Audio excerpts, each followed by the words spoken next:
ಮೂರನೇ ಬಾರಿಗೆ ಮತ್ತೆ ಕಸ್ಟಡಿಗೆ ತಗೊಂಡಿದ್ದಾರೆ. ಯಾಕೆ ದರ್ಶನ್ ಮತ್ತೆ ಪೊಲೀಸ್ ಕಸ್ಟಡಿಗೆ? ಇದೀಗ ಸರ್ಕಾರಿ ವಕೀಲರ ಯಾವ ವಾದಕ್ಕೆ ಕೋರ್ಟ್ ಒಪ್ಪಿದೆ, ಯಾವುದಕ್ಕೆ ಕನ್ವಿನ್ಸ್ ಆದ್ರು? ಪಬ್ಲಿಕ್ ಟಿವಿಯಲ್ಲಿ ರಿಮ್ಯಾಂಡ್ ಕಾಪಿ ಎಕ್ಸ್ಕ್ಲೂಸಿವ್ ಡೀಟೇಲ್ಸ್ ನ ನೋಡ್ತಾ ಹೋಗೋಣ. ಎಲ್ರನ್ನೂ ಮೂರನೇ ಬಾರಿಗೆ ಇದು ಕಸ್ಟಡಿಗೆ ತಗೊಂಡಿಲ್ಲ. ದರ್ಶನ್ ಸೇರಿದಂತೆ ಇನ್ನೊಂದು 2-3 ಜನರನ್ನ ಮಾತ್ರ. ಉಳಿದವರೆಲ್ಲರೂ ಕೂಡ ಈಗ ಪರಪ್ಪನ ಅಗ್ರಹಾರದಲ್ಲಿದ್ದಾರೆ. ಇದರ ನಡುವೆ ದರ್ಶನ್ ಸೇರಿದಂತೆ ಇನ್ನೊಂದು 2-3 ಜನರನ್ನ ಯಾಕೆ ಮತ್ತೆ ಪೊಲೀಸರ ಕಸ್ಟಡಿಗೆ ಕೊಟ್ಟು ನ್ಯಾಯಾಲಯ? ವಕೀಲರ ಯಾವ ಅಂಶ ಅವರಿಗೆ ತುಂಬಾ ಕನ್ವಿನ್ಸ್ ಆಗಿದೆ? ಸಾಕ್ಷಿಗಳನ್ನ ಕಲೆ ಹಾಕುವಲ್ಲಿ ಎಲ್ಲಿ ತನಕ ಬಂದಿದೆ ಅಂದ್ರೆ ಈ ಒಂದು ವಿಚಾರಣೆ ಅನ್ನುವಂಥದ್ದನ್ನ ಎಲ್ಲಿ ತನಕ ಮುಗಿಸಿದ್ದಾರೆ ಹಾಕಿ, ಇದೆಲ್ಲವನ್ನ ನೋಡ್ತಾ ಹೋಗೋಣ. ಇದೀಗ ಸ್ಥಳ ಮಹಜರು ಆಯ್ತು, 100ಕ್ಕಿಂತಲೂ ಹೆಚ್ಚಿನ ವಸ್ತುಗಳನ್ನ ಕಲೆ ಹಾಕಿದ್ದು ಆಯ್ತು. ಚಿತ್ರದುರ್ಗ, ಮೈಸೂರು, ಬೆಂಗಳೂರು, ಪಟ್ಟಣಗೆರೆ ಶೆಡ್ಡು, ಬೆಂಗಳೂರಿನಲ್ಲಿನ ಶೆಡ್ಡು, ಆರ್ ನಗರದ ನಿವಾಸ, ಪವಿತ್ರ ಗೌಡ ನಿವಾಸ, ಮತ್ತೆ ದರ್ಶನ್ ನಿವಾಸ, ಆರೋಪಿಗಳ ನಿವಾಸ, ಎಲ್ಲ ಕಡೆ ಸುಮಾರು 28 ಕಡೆ ಸ್ಥಳ ಮಹಜರು ಮಾಡಿದ್ರು. ಇದರ ನಡುವೆ ಮತ್ತೆ ಪೊಲೀಸ್ ಕಸ್ಟಡಿಗೆ ತಗೊಂಡಿದ್ದಾರೆ ದರ್ಶನ್ ಮನೆಯಲ್ಲಿ ಲಕ್ಷ ಹಣವನ್ನ ವಶಕ್ಕೆ ಪಡೆದಿದ್ದಾರೆ.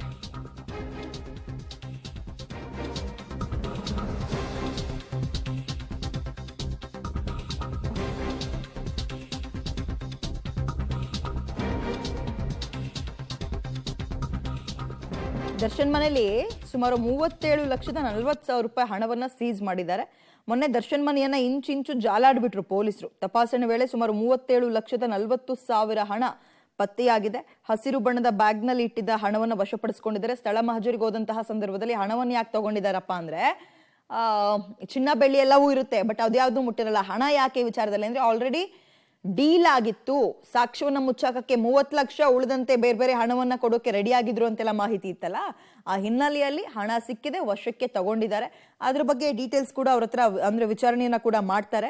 ಸೊ ಇದೀಗ ಮತ್ತೆ ಸತತ 3ನೇ ಬಾರಿಗೆ ದರ್ಶನ್ ರವನ್ನ ಪೊಲೀಸರ ವಿಚಾರಣೆಗೆ ಒಪ್ಪಿಸಿದೆ ಕೋರ್ಟ್. ಸದ್ಯ ಅವ್ರ ಮನೆಯಲ್ಲಿ ಮಹಜರು ಮಾಡಿದ ಸಂದರ್ಭದಲ್ಲಿ 37 ಲಕ್ಷಕ್ಕಿಂತಲೂ ಹೆಚ್ಚಿನ ಹಣ, 37.5 ಲಕ್ಷ ರೂಪಾಯಿ ಹಣ ಸಿಕ್ಕಿದೆ. ಒಂದು ಗ್ರೀನ್ ಕಲರ್ ಬ್ಯಾಗ್ ನಲ್ಲಿ ಇಟ್ಟಿದ್ರಂತೆ. ಮನೆಯನ್ನ ತಪಾಸಣೆ ಮಾಡಿದ ಸಂದರ್ಭದಲ್ಲಿ ಅಂದ್ರೆ ಏನಕ್ಕೆ ಹೋಗಿದ್ರೆ ಹೇಳಿ ಮನೆಗೆ? ಅವ್ರು ಬಟ್ಟೆ, ಶೂಸ್ ಎಲ್ಲ ತರಕ್ ಹೋಗಿದ್ರಲ್ಲ ಅವಾಗ. ಮೈಸೂರು ಹೋಟೆಲ್ನಲ್ಲಿ ಇದ್ದಾಗ್ಲೇ ಅರೆಸ್ಟ್ ಆಗಿದ್ರು ದರ್ಶನ್ ತಂಗಿದ್ದ ಹೋಟೆಲ್ ರೂಮ್ ನಲ್ಲೂ ಕೂಡ 3 ಲಕ್ಷ ರೂಪಾಯಿ ಹಣ ಪತ್ತೆ ಆಯ್ತು. 3 ಲಕ್ಷ ರೂಪಾಯಿ. ರೆಡಿಸನ್ ಬ್ಲೂ ಹೋಟೆಲ್ ನ ರೂಮ್ ನಲ್ಲಿ 3 ಲಕ್ಷ ಹಣ ಇಟ್ಟಿದ್ರು ದರ್ಶನ್. ಆ ಹಣವನ್ನ ಪತ್ನಿ ವಿಜಯಲಕ್ಷ್ಮಿ ಕೊಡಲು ಹೇಳಿದ್ರಂತೆ. ವಿಜಯಲಕ್ಷ್ಮಿಗೆ 3 ಲಕ್ಷ ರೂಪಾಯಿಯನ್ನ ದರ್ಶನ್ ಅವರ ಮೇಕಪ್ ಮ್ಯಾನ್ ತಗೊಬಂದು ಕೊಟ್ಟಿದ್ದಾರೆ. ಕೋರ್ಟ್ಗೆ ಕೊಟ್ಟ ರಿಮ್ಯಾಂಡ್ ಕಾಪಿಯಲ್ಲಿ ಈ ಅಂಶವನ್ನು ಕೂಡ ಉಲ್ಲೇಖ ಮಾಡಿದ್ದಾರೆ. ದರ್ಶನ್ ಸ್ಟೇ ಆಗಿದ್ದ ಮೈಸೂರಿನ ರಾಡಿಸನ್ ಬ್ಲೂ ಹೋಟೆಲ್ ಇದೆಯಲ್ಲ, ಆ ರೂಮ್ ನ ಒಂದು ಚೆಕ್ ಮಾಡಿದಾಗ ಅಂದ್ರೆ ಆ ರೂಮ್ ನಲ್ಲಿ ಸುಮಾರು 3 ಲಕ್ಷ ರೂಪಾಯಿ ಹಣ ಇಟ್ಟಿದ್ರಂತೆ. ದರ್ಶನ್ ಅವರ ಪರ್ಸನಲ್ ಮೇಕಪ್ ಮ್ಯಾನ್ ಇರ್ತಾರಲ್ಲ, ಅವರಿಗೆ ತಗೊಂಡೋಗಿ ನನ್ನ ಹೆಂಡತಿ ಕೊಡು ಇದನ್ನ ಅಂತ ಹೇಳಿದ್ರಂತೆ 3 ಲಕ್ಷ ರೂಪಾಯಿ ಹಣವನ್ನ. ಈ ಅಂಶ ಅದನ್ನೇನು ಸೀಸ್ ಮಾಡಿದ್ದಾರೆ ಅಂತ ಇಲ್ಲಿ ಮಾಹಿತಿ ಇಲ್ಲ. ವಿಜಯಲಕ್ಷ್ಮಿ ಅವ್ರ ಕೈ ಸೇರಿದೆಯಲ್ಲ ಹಣ, ಹಾಗಾಗಿ ಅದನ್ನ ಕೂಡ ಆ ಒಂದು ರಿಮ್ಯಾಂಡ್ ಕಾಪಿಯಲ್ಲಿ ಬರ್ದಿದ್ದಾರೆ, ಉಲ್ಲೇಖ ಮಾಡಿದ್ದಾರೆ. ಸೊ ಇದು ಇಲ್ಲಿ ತನಕ ಆಗಿರುವಂತಹ ಹಲವು ಬೆಳವಣಿಗೆಗಳಲ್ಲಿ ಇದು ಕೂಡ ಒಂದು. 3 ಲಕ್ಷ ರೂಪಾಯಿ ಹಣ ಯಾಕೆ ಕೊಟ್ರು ಹಾಗಾದ್ರೆ? ಪತ್ನಿಗೆ ಯಾಕೆ ಕೊಡೋಕೆ ಕೇಳಿದ್ರು?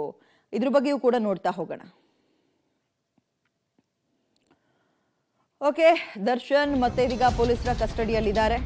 3 ಲಕ್ಷ ರೂಪಾಯಿ ವಿಚಾರದಲ್ಲಿ ದರ್ಶನ್ ಪತ್ನಿಗೆ ನೋಟಿಸ್ ಕೊಟ್ಟಿದ್ದಾರಂತೆ. ಮತ್ತೆ ಮೊನ್ನೆ ಶೂ ವಿಚಾರಕ್ಕೆ ಅವ್ರನ್ನ ನೋಟಿಸ್ ಕೊಟ್ಟು ಕರೆದಿದ್ರು, ವಿಚಾರಣೆಗೆ ಹಾಜರಾಗಿದ್ರು ವಿಜಯಲಕ್ಷ್ಮಿ. ಇದೀಗ ಬುಧವಾರ ವಿಚಾರಣೆಗೆ ಕರೆದಿದ್ರು ಪೊಲೀಸರು. 5 ಗಂಟೆಗಳ ಸುದೀರ್ಘ ವಿಚಾರಣೆಗೆ ಕೂಡ ವಿಜಯಲಕ್ಷ್ಮಿ ಒಳಗಾಗಿದ್ರು. ದರ್ಶನ್ ತಲುಪಿಸಿದ್ದ ಹಣ ಪೊಲೀಸರ ವಶಕ್ಕೆ ಕೊಟ್ರಂತೆ ವಾಪಸ್ ವಿಜಯಲಕ್ಷ್ಮಿ. 3 ಲಕ್ಷ ಹಣ ಪೊಲೀಸ್ ಸುಪರ್ದಿಗೆ ಕೊಟ್ಟಿದ್ದಾರೆ. ಒಂದ್ ಕಡೆ ಶೂ ಅನ್ನು ಕೊಟ್ರು. ಆ ಶೂಗೆ ಸಂಬಂಧಪಟ್ಟಂತೆ ವಿಚಾರಣೆ ಎದುರಿಸೋಕೆ ಬಂದಿದ್ರು. ಪೊಲೀಸರು ಅವಾಗಲೇ ಹೇಳಿದ್ದಾರೆ, ಏನೋ ಹಣ ಹೀಗೆ ಹೋಟೆಲ್ ಇಂದ ನಿಮ್ ಕೈಗೆ ಬಂದು ತಲುಪ್ತಂತಲ್ಲ, ಅದ್ರ ಬಗ್ಗೆ ವಿಚಾರಣೆ ಮಾಡ್ಬೇಕು ಬನ್ನಿ ಅಂತ. ಸುಮಾರು ಸುದೀರ್ಘ 4 ರಿಂದ 5 ಗಂಟೆಗಳ ವಿಚಾರಣೆ ಎದುರಿಸಿದ್ರು ವಿಜಯಲಕ್ಷ್ಮಿ ಪಾಪ ಅವತ್ತು. ಪವಿತ್ರ ಗೌಡ ಪ್ರಚೋದನೆಯಿಂದಲೇ ರೇಣುಕಾ ಸ್ವಾಮಿಯ ಕೊಲೆ ಆಯ್ತಾ? ಹೊಸ ರಿಮ್ಯಾಂಡ್ ಕಾಪಿಯಲ್ಲಿ ಏನಿದೆ ಅಂಶಗಳು ಅಂತ ನೋಡ್ತಾ ಹೋಗೋಣ. ಪವಿತ್ರ ಗೌಡ ಪ್ರವೋಕ್ ಮಾಡಿ ಆ ಒಂದು ಮೆಸೇಜ್ ಇಟ್ಕೊಂಡು ಅದರಿಂದಲೇ ಒಬ್ಬನ ಜೀವ ಹೋಯ್ತಾ? ಕೊಲೆಗೆ ಒಳಸಂಚು ರೂಪಿಸಿದ್ದೆ ನಟಿ ಪವಿತ್ರ ಗೌಡ ಅಂತೆ. ಪ್ರವೋಕ್ ಮಾಡಿದ್ದೆ ದರ್ಶನ್ ಅವ್ರನ್ನ. ಕೂಡಿದ್ರೆ ಹೆಂಗಿರ್ತಾರ ಅವರು? ಸಂಜೆ ಆದ್ಮೇಲೆ ದರ್ಶನ್ ಹೇಗಿರ್ತಾರೆ ಅಂತ ಗೊತ್ತಿದ್ರು ಕೂಡ ಪ್ರಚೋದನೆ ಕೊಟ್ರು ಪವಿತ್ರ ಗೌಡ ಅಂತ ಉಲ್ಲೇಖ ಆಗಿದೆ ಅಂಶ ರಿಮ್ಯಾಂಡ್ ಕಾಪಿಯಲ್ಲಿ. ಕೊಲೆ ಕೃತ್ಯದಲ್ಲಿ ನಟ ದರ್ಶನ್ ಕೂಡ ಭಾಗಿಯಾಗಿದ್ದಾರೆ. ಪೊಲೀಸರು ಬರೆದಿರೋದು ಇದನ್ನ. ಅವತ್ತು ಏನೆಲ್ಲ ಆಯ್ತು ಅಂತ. ನಟ ದರ್ಶನ್ ಕ್ರಿಮಿನಲ್ ಹಿನ್ನೆಲೆ ಹೊಂದಿರುವಂತಹ ಆರೋಪಿ. ಇದೇ ಮೊದಲನೇ ಪ್ರಕರಣ ಅಲ್ಲ, ಇಂತಹ ಹಲವು ಪ್ರಕರಣ, ಕೊಲೆ ಅಲ್ಲ ಅಂದ್ರೂ ಕೂಡ ಹೊಡೆದಾಟದ ಪ್ರಕರಣಗಳು ಇವ್ರ ಮೇಲೆ ಇದೆ. A4 ರಾಘವೇಂದ್ರ, A15 ಆರೋಪಿ ಕಾರ್ತಿಕ್, A16 ಆರೋಪಿ ಕೇಶವ ಮೂರ್ತಿಗೆ ಕ್ರಿಮಿನಲ್ ಹಿನ್ನೆಲೆ ಇದೆಯಂತೆ. ಈ ಆರೋಪಿಗಳೇನು ತೀರಾ ಕ್ಲೀನ್ ಹ್ಯಾಂಡ್ ಅಲ್ಲ. ಈ ಪ್ರಕರಣದಲ್ಲಿ ಇರೋರೆಲ್ಲರೂ 3-4 ಜನಕ್ಕೆ ಕ್ರಿಮಿನಲ್ ಹಿನ್ನೆಲೆ ಇದೆ. ಮತ್ತು ರೇಣುಕಾ ಕೊಲೆಗೆ ಅಭಿಮಾನಿ ಬಳಗ ಮತ್ತು ಹಣವನ್ನ ಕೂಡ ದರ್ಶನ್ ಬಳಸಿದ್ದಾರೆ. ಅಭಿಮಾನಿ ಸಂಘದ ಅಧ್ಯಕ್ಷನೇ ಅಲ್ವಾ, ಚಿತ್ರದುರ್ಗದ ಯಾವ ಮೂಲೆಯಲ್ಲಿ ರೇಣುಕಾ ಸ್ವಾಮಿ ಇದ್ದ, ಏನ್ ಕೆಲಸ ಮಾಡ್ಕೊಂಡಿದ್ದ, ಆತನನ್ನ ಕಿಡ್ನಾಪ್ ಮಾಡ್ಕೊ ಬಂದಿದ್ದೀವೆಲ್ಲವೂ ಕೂಡ.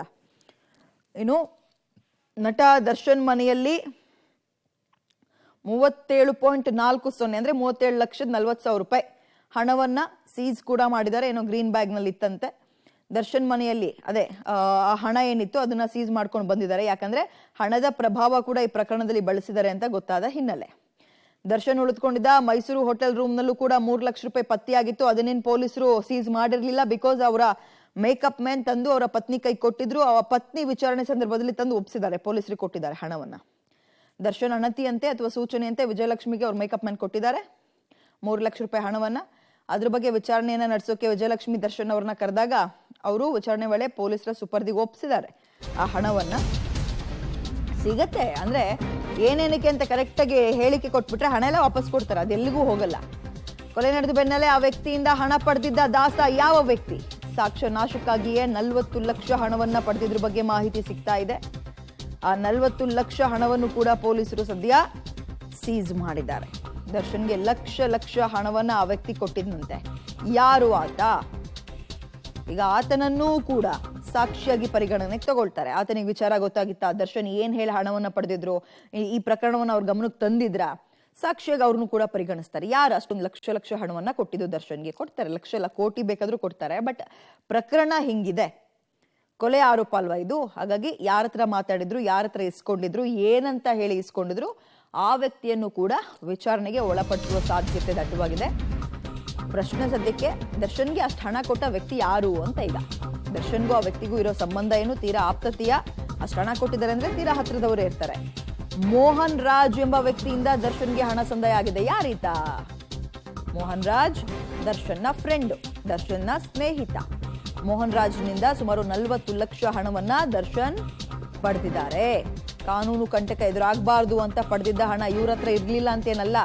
ಹಿಂಗ್ ಇಸ್ಕೊಂಡು ಕೊಟ್ಬಿಟ್ರೆ ಗೊತ್ತಾಗಲ್ಲ ಅಂತ, ಯಾವುದೇ ಸಾಕ್ಷಿ ಸಿಗಬಾರ್ದು ಅಂತ ನೋಡ್ಕೊಳ್ಳೋಕೆ ಹಣವನ್ನ ಕೊಡೋಕೆ ಆ ಮೋಹನ್ ರಾಜ್ ಅನ್ನೋರ ಹತ್ರ ಇಸ್ಕೊಂಡಿದ್ದಾರೆ. ಇದ್ರ ಬಗ್ಗೆಯೂ ಕೂಡ ರಿಮ್ಯಾಂಡ್ ಅಪ್ಲಿಕೇಶನ್ ಕಾಪಿಯಲ್ಲಿ ಪೊಲೀಸರು ಉಲ್ಲೇಖ ಮಾಡಿದ್ದಾರೆ. ಅಂದ್ರೆ ಈಗ ನಾವು ಗಮನಿಸ್ತಾ ಇರೋದು, ಒಂದ್ ಕಡೆ ಸ್ಥಳ ಮಹಜೂರು ಆಗಿದೆ, ಏನೆಲ್ಲ ಸಾಕ್ಷಿಗಳು ಸಿಕ್ಕಿದೆ, ಇವೆಲ್ಲದರ ಜೊತೆಗೆ ಹಣ ಸಂದಾಯ ಆಗಿತ್ತು. ದರ್ಶನ್ ಹೆಸರು ಎಲ್ಲೂ ಕೂಡ ಹೊರಗೆ ಬರಬಾರದು ಅನ್ನೋ ಹಿನ್ನೆಲೆಯಲ್ಲಿ ಅದ್ರ ಬಗ್ಗೆಯೂ ಕೂಡ ಇಂಚಿಂಚು ಮಾಹಿತಿಯನ್ನ ಪೊಲೀಸರು ಆ ಕಾಪಿಯಲ್ಲಿ ಬರೆದಿದ್ದಾರೆ.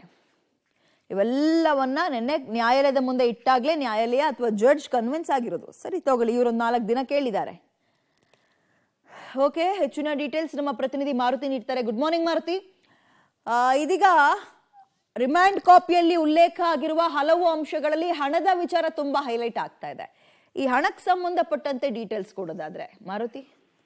ಖಂಡಿತ ವಿದ್ಯಾ, ಹಣದ ವಿಚಾರ ಬಹಳ ಮುಖ್ಯವಾದ ಪಾತ್ರವನ್ನು ಈ ಕೊಲೆ ಪ್ರಕರಣದಲ್ಲಿ ಕಂಡು ಬರ್ತಿರುವಂತದ್ದು. ಮುಖ್ಯವಾಗಿ ಈಗ 30 ಲಕ್ಷ ಅಂತ ಮೊದಲು ಏನು ಮಾಹಿತಿ ಬಂದಿತ್ತು, 30 ಲಕ್ಷವನ್ನ ಏನು ಮೃತನ ದೇಹವನ್ನ ಸಾಗಿಸೋದಕ್ಕೆ ಮತ್ತೆ ಅದನ್ನ ವಿಲೇವಾರಿ ಮಾಡಿ ಕಾನೂನಿನ ಅಡಿಯಲ್ಲಿ ಅಂದ್ರೆ ಸರೆಂಡರ್ ಆದವರಿಗೆ ಕೊಡ್ಬೇಕು ಅಂತ 30 ಲಕ್ಷ ಕೊಟ್ಟಿದ್ರು. ಅದ್ರ ಜೊತೆಗೆ ಇನ್ನು 40 ಲಕ್ಷ ಹೆಚ್ಚುವರಿ ಹಣವನ್ನ ಅಂದ್ರೆ ಮುಂದಾಗುವಂತ ಕಾನೂನಿನ ತೊಡಕನ್ನ ಎದುರಿಸೋದಕ್ಕೆ 40 ಲಕ್ಷ ಹಣವನ್ನ ನಟ ದರ್ಶನ್ ಅವರ ಮನೆಯಲ್ಲಿ ಇಟ್ಕೊಂಡಿದ್ರು ಅಂತ ಹೇಳಲಾಗ್ತಿರುವಂತದ್ದು.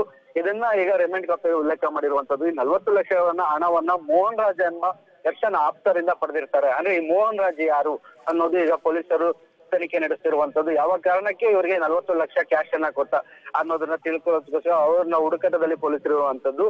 ಮುಖ್ಯವಾಗಿ ಅಂದ್ರೆ 30 ಲಕ್ಷ ಜೊತೆಗೆ ಈ 40 ಲಕ್ಷ ಒಟ್ಟು 70 ಲಕ್ಷವನ್ನ ಈಗ ಇವರು ಇಟ್ಕೊಂಡಿರುವಂತದ್ದು. 30 ಲಕ್ಷವನ್ನ ಈಗಾಗಲೇ ಪೊಲೀಸರು ಬೇರೆ ಬೇರೆ ಭಾಗಗಳಲ್ಲಿ ಅದೇ ಕೆಲವು ಆರೋಪಿಗಳ ಮನೆಗೆ 5-5 ಲಕ್ಷ ಏನ್ ಹಂಚಿದ್ರು.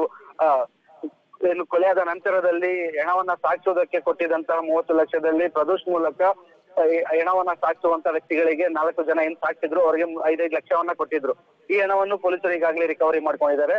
ಆ ನಂತರದಲ್ಲಿ ನಟ ದರ್ಶನ್ ಮನೆಗೆ ಮಾಜರಿಗೆ ಹೋದಾಗ ಇವರ ಹೇಳಿಕೆಯಲ್ಲಿ 40 ಲಕ್ಷ ಮನೆಯಲ್ಲಿ ಪತ್ತೆ ಆಗುತ್ತೆ. ಅದರಲ್ಲಿ 37 ಲಕ್ಷದ 40,000 ಹಾರ್ಡ್ ಕ್ಯಾಶ್ ಮನೆಯಲ್ಲಿ ಸಿಕ್ಕಿದ್ರೆ. ಇನ್ನು 3 ಲಕ್ಷ ಹಣವನ್ನ ಏನು ಮೈಸೂರಿಗೆ ತೆರಳಿದಂತ ದರ್ಶನ್ ಅವರ ಅಸಿಸ್ಟೆಂಟ್ ಏನು ಮೇಕಪ್ ಮ್ಯಾನ್ ಇರ್ತಾರೆ ಅವರ ಮೂಲಕ ಪತ್ನಿ ಮನೆಗೆ ತಲುಪಿಸೋದಕ್ಕೆ ತಿಳಿಸಿರ್ತಾರೆ. ಅಂದ್ರೆ ಒಟ್ಟು 40 ಲಕ್ಷ, ಒಟ್ಟು ಇದರಲ್ಲಿ 70 ಲಕ್ಷ ಹಣ ವಿಲೇವಾರಿಯನ್ನ ಅಂದ್ರೆ ಮುಂದಾಗುವಂತ ಕಾನೂನಿನ ಹೋರಾಟಕ್ಕೆ ಬಳಕೆ ಮಾಡೋದಕ್ಕೋಸ್ಕರ ಈ ಹಣವನ್ನ ಇಟ್ಟಿದ್ರು ಅಂತ ಒಂದು ಮಾಹಿತಿನ ಪೊಲೀಸರು ತಲೆ ಹಾಕಿರುವಂತದ್ದು. ಆ ನಿಟ್ಟಿನಲ್ಲಿ ಹಣ ನೀಡಿದಂತ ಈ 40 ಲಕ್ಷ ಹಣ ನೀಡಿದಂತಹ ಮೋಹನ್ ರಾಜ್ ಯಾರು, ಆತನಿಗೂ ಈ ಕೊಲೆಗೆ ಏನಾದ್ರು ಸಂಬಂಧ ಇದೆಯಾ ಅನ್ನೋದ್ರ ಬಗ್ಗೆ ಪೊಲೀಸರು ಈಗ ತನಿಖೆ ನಡೆಸ್ತಿರುವಂತದ್ದು. ಆತನನ್ನ ಬಂಧಿಸುವಂತ ಸಾಧ್ಯತೆ ಕೂಡ ಇರುವಂತದ್ದು ವಿದ್ಯಾ.